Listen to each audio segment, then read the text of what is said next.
नमस्कार। आज की इस वीडियो में हम छायावाद के 4 स्तंभों में से एक प्रमुख स्तंभ, छायावाद के विष्णु कहे जाने वाले और प्रकृति के सुकुमार कवि सुमित्रानंदन पंत जी के जीवन परिचय एवं रचनाओं पर चर्चा करेंगे। सुमित्रानंदन पंत जी के जीवन परिचय जानने से पूर्व सुमित्रानंदन पंत जी के जीवन से संबंधित कुछ महत्वपूर्ण बिंदु हैं, उन बिंदुओं पर एक नज़र डालेंगे। उसके बाद इनके जीवन परिचय पर चर्चा करेंगे। सबसे पहले जन्म देखें तो 14 मई सन 1900 ईस्वी में पंत जी का जन्म हुआ। मृत्यु 28 दिसंबर सन 1977 ईस्वी में। जन्म स्थान कौसानी, जो कि अल्मोड़ा जिला में पड़ता है, और अल्मोड़ा जिला उत्तरांचल वर्तमान उत्तराखंड में स्थित है। पिता पंडित गंगादत्त पंत थे और माता सरस्वती देवी थी। वास्तविक नाम इनका था गुसाई दत्त। जीवन परिचय कुछ इस प्रकार है। सुमित्रानंदन पंत जी के जन्म की बात करें तो सुमित्रानंदन पंत जी का जन्म 14 मई सन 1900 ईस्वी में कौसानी ग्राम, जो कि अल्मोड़ा जिला उत्तरांचल वर्तमान उत्तराखंड में हुआ था। जन्म के मात्र 6 घंटे बाद ही इनकी माता का शरीरांत हो गया या इनकी माता का देहांत हो गया। और जब इनकी माता का देहांत हो गया तो इनका पालन पोषण इनकी जो दादी माँ थी, दादी माँ की देखरेख में प्रकृति की गोद में हुआ। शिक्षा में नजर डालें तो इनकी प्रारंभिक शिक्षा ग्राम की पाठशाला या आप कह सकते हैं कि गांव में हुई। हाई स्कूल की परीक्षा इन्होंने वाराणसी से पास की, और जब ये वाराणसी में हाई स्कूल में पढ़ रहे थे तो उसी समय इन्होंने अपना मूल नाम जो गोसाई दत्त था, गोसाई दत्त को बदल करके अपना नाम सुमित्रानंदन पंत रख लिया। और वाराणसी से हाई स्कूल की परीक्षा पास करके ये प्रयाग के म्योर सेंट्रल कॉलेज में प्रविष्ट हुए, यानी कि प्रयाग का जो प्रसिद्ध कॉलेज था म्योर सेंट्रल कॉलेज में प्रवेश लिया। किंतु सन 1921 में जब महात्मा गांधी ने असहयोग आंदोलन प्रारंभ किया तो इन्होंने कॉलेज छोड़ दिया और कॉलेज छोड़ करके साहित्य की साधना में प्रवृत्त हो गए, लग गए या उनकी रुचि हुई। और इन्होंने इसके साथ ही साथ संस्कृत, अंग्रेजी और बंगला, इन 3 भाषाओं का गंभीर अध्ययन किया।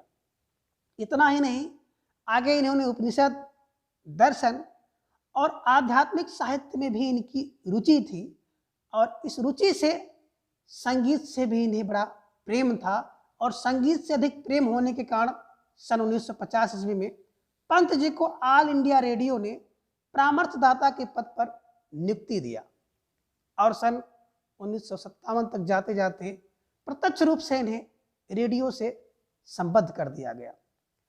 दीर्घ काल तक इन्होंने हिंदी साहित्य की निरंतर सेवा की। अब आगे सुमित्रानंदन पंत जी को कुछ पुरस्कार एवं अलंकार भी मिले हैं, तो उन पुरस्कार और अलंकारों पर हम लोग थोड़ा सा नजर डालें। साहित्य अकादमी ने विशिष्ट साहित्यिक सेवा, कला और बूढ़ा चाँद पर इन्हें साहित्य अकादमी पुरस्कार मिला था। और आगे चलकर भारत सरकार ने इन्हें पद्म भूषण से भी अलंकृत किया या सम्मानित किया। और इनकी एक प्रसिद्ध कृति थी चिदम्बरा। चिदम्बरा पर इन्हें भारतीय ज्ञानपीठ का पुरस्कार मिला था, और ज्ञानपीठ के पुरस्कार के स्वरूप में इन्हें 1 लाख रुपए का जो पुरस्कार मिला था। इनकी एक प्रसिद्ध रचना है लोकायतन। लोकायतन पर सोवियत लैंड नेहरू पुरस्कार भी मिल चुका है।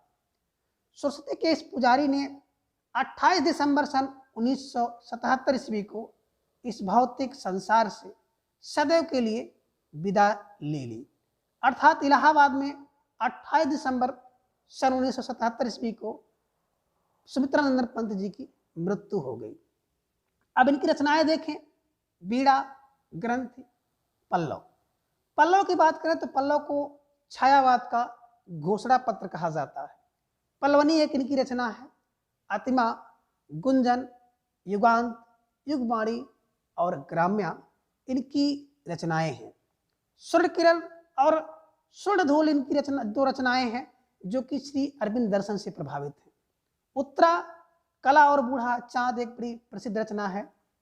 युगपथ, शिल्पी, चिदम्बरा, रीता, लोकायतन और रश्मि बंधन आदि रचनाएं सुमित्रानंद पंत द्वारा की गई हैं। आगे प्रसाद और निराला की भांति पंत जी भी छायावाद के आधार स्तंभों में एक थे। और अगर छायावाद अपने पूरे सौंदर्य और समृद्धि के साथ देखा जाए तो पंत जी के काव्य में दिखाई देता है या प्रकट है। ये प्रकृति के सुंदर, सजीव और जो मनोरम दृश्य हैं, उन दृश्यों को अंकित करने के लिए सिद्धहस्त हैं। इसी कारण से इन्हें प्रकृति का सुकुमार कवि कहा जाता है। और पंत जी के जो काव्य जीवन की यात्रा है, इस यात्रा पर अगर हम लोग ध्यान दें तो स्पष्ट रूप से इसके 3 सोपान हैं।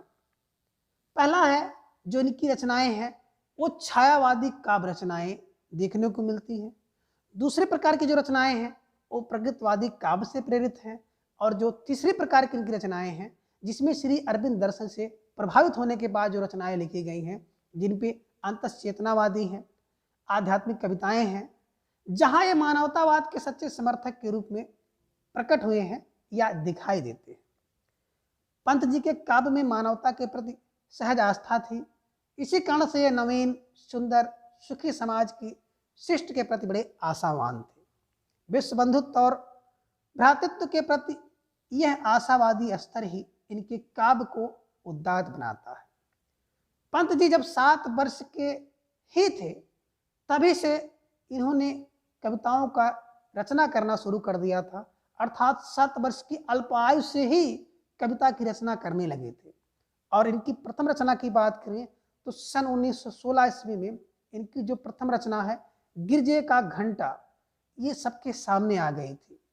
इस प्रकार जब ये रचना प्रकाश में आई तभी से ये निरंतर अपनी काव्य साधना में तल्लीन रहे, लगे रहे। और आज जाकर के इनका हिंदी साहित्य में एक विशिष्ट स्थान है। इनकी भाषा चित्रमयी एवं अलंकृत है तथा स्पष्ट सशक्त बिंब योजना ने उसे अत्यंत प्रभावमयी बना दिया है। संक्षेप में आप कह सकते हैं कि सुंदर सुकुमार भावों के चतुर चितेरे पंत ने खड़ी बोली को ब्रज भाषा जैसा माधुरी एवं सरसता प्रदान करने का महत्वपूर्ण कार्य किया है।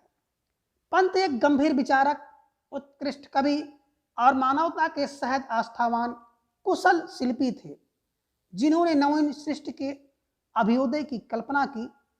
इस प्रकार पंत की शैली गीतात्मक और मुक्तक शैली है, जिसमें सरलता, संगीतात्मकता और अभिव्यंजना शक्ति की प्रधानता है।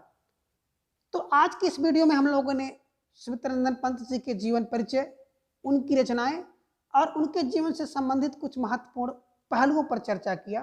तो आज की इस वीडियो में बस इतना। अगले वीडियो में फिर हम लोग किसी नए कवि के बारे में चर्चा करेंगे। तब तक के लिए धन्यवाद।